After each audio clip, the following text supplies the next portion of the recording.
Hi friends, இந்த வீடியோவில் WhatsApp trick பற்றி தான் நம்ம பார்க்க போகிறோம். ஸோ வாட்ஸ்அப் ஓப்பன் பண்ணிட்டு அதில் சேட் ஓப்பன் பண்ணிட்டு அதில் கீபோர்டு ஓப்பன் பண்ணுங்கள். கீபோர்டில் சிம்பிள்ஸ் போங்க. சிம்பிள் போய்ட்டு இந்த ஸ்டார் சிம்பிள் கிளிக் பண்ணுங்கள். கிளிக் பண்ணிவிட்டு ஏதாவது வேர்டை வந்து நீங்கள் டைப் பண்ணுங்கள். டைப் பண்ணிட்டு திரும்ப என்ன பண்ணுறீங்கன்னா ஸ்டார் அப்படிங்கிறத கிளிக் பண்ணிங்கன்னா இந்த மாதிரி அது நமக்கு போல்டாக மாறிடும். நீங்கள் அதை சென்ட் பண்ணலாம்.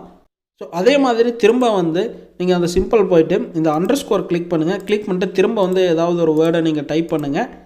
டைப் பண்ணிட்டு திரும்ப பார்த்தீங்கன்னா அதே அண்டர்ஸ்கோர் சிம்பிள் கொடுத்தீங்க அப்படின்னா இந்த மாதிரி டெக்ஸ்ட் வந்து நமக்கு இட்டாலிக் ஃபாண்ட்டில் மாறிடும். அந்த இட்டாலிக் ஃபாண்ட்டையும் நம்ம ஷேர் பண்ணிக்கலாம்.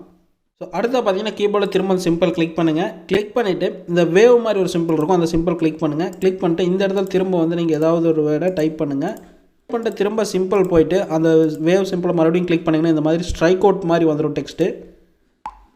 அடுத்ததாக வந்து மறுபடியும் சிம்பிள்ஸ் ஆப்ஷன் போங்க. சிம்பிள்ஸ் போயிட்டு இந்த மேலே இருக்கிற இந்த சிம்பிள் மறுபடியும் கிளிக் பண்ணுங்கள். கிளிக் பண்ணிட்டு இந்த சிம்பிளை யூஸ் பண்ணுங்கள். 3 டைம் நீங்கள் கிளிக் பண்ணிட்டு திரும்ப வேர்டு வந்துட்டு ஏதாவது ஒரு வேர்டை டைப் பண்ணுங்கள்.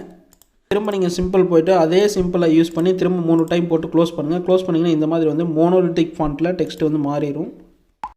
ஸோ இந்த மாதிரி ஃபாண்ட்டு டெக்ஸ்ட் டைப்பில் நீங்கள் வந்து வாட்ஸ்அப்பில் மெசேஜ் பண்ணோம் அப்படின்னா இந்த ட்ரிக்கை நீங்கள் யூஸ் பண்ணுங்கள். ஸோ அடுத்து வந்து நம்ம ஃபைனலாக வந்து வாட்ஸ்அப் ஸ்டேட்டஸ் பார்க்கும்போது இந்த மாதிரி ஆட்டோமேட்டிக்காக பார்த்தீங்கன்னா ரன் ஆகிட்டே இருக்கும். ஸோ இந்த மெசேஜை பாஸ் பண்ணுறதுக்கு இந்த 3 டாட்டை நீங்கள் கிளிக் பண்ணுங்கள். கிளிக் பண்ணால் ஜஸ்ட் வந்து இந்த மாதிரி நமக்கு மெசேஜ் பாஸ் ஆயிரும். அப்படி இல்லை அப்படின்னா நம்ம நார்மலாக எல்லாத்துக்கும் தெரிஞ்சது பார்த்தீங்கன்னா நீங்கள் இந்த மாதிரி ஹோல்ட் பண்ணி பிடிச்சாவே பார்த்தீங்கன்னா அது ஸ்டேட்டஸ் அப்படியே இருக்கும். நீங்கள் ஹோல்ட் பண்ணி பிடிக்கணும் அப்படிங்கிற அவசியம் இல்லை. ஜஸ்ட் இந்த 3 டாட்டை கிளிக் பண்ணலாம்.